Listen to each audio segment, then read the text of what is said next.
Uncle வீட்ல இருந்து நாங்க ஒரு புது டிஷ் கத்துக்கிட்டு வந்தோம். எங்களுக்கு வந்து மில்லட் மில்க்ல டீ போட்டு கொடுத்தாங்க.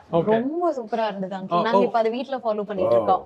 சோ மில்லட்ல வந்து மில்லட் மில்க்ங்க. அதுல ராகி, கம்பு அதெல்லாம் போட்டு பால் எடுத்து அதுல வந்து டீ போட்டு கொடுத்தாங்க. ரொம்ப நல்லா இருந்ததுங்க. மில்லட் டீ நம்மளும் செய்யலாமா? ராகி 2 ஸ்பூன், கம்பு 2 ஸ்பூன் வாஷ் பண்ணிவிட்டு ஓவர் நைட் ஊற வச்சுக்கணும். 8 ஹவர்ஸ் ஊறணும். அப்போ தான் அரைக்கும் போது பால் நல்லா வரும். நெக்ஸ்ட் டே மார்னிங் மிக்ஸி ஜாரில் சேர்த்து அரைச்சி துணியில் வடிகட்டினா கிளியரான பால் கிடைக்கும். இந்த பாலை யூஸ் பண்ணி தான் டீ போடணும். ஒரு பாத்திரத்தில் ஒரு கிளாஸ் தண்ணி சேர்த்து 2 ஸ்பூன் டீ தூள், இஞ்சி, ஏலக்காய் சேர்த்து 5 மினிட்ஸ் கொதிக்கணும். பிறகு வடிகட்டின பாலை சேர்த்து 5 மினிட்ஸ் கொதிச்சதுக்கு பிறகு வடிகட்டினா மில்லட் டீ ரெடி. இது 2 கிளாஸ்க்கான அளவு. தூளும் சுகரும் உங்களுடைய விருப்பத்துக்கு ஏற்ற மாதிரி கூட்டவோ குறையவோ செஞ்சுக்கலாம். 2 ஸ்பூன் சுகர் சேர்த்தா டீ ரெடி. நார்மல் டீ மாதிரி இருக்காது, பட் டேஸ்ட் நல்லா இருக்கும். ஹெல்த்தியான டீ. நீங்களும் ட்ரை பண்ணி பாருங்க. தேங்க்ஸ் ஃபார் வாட்சிங்.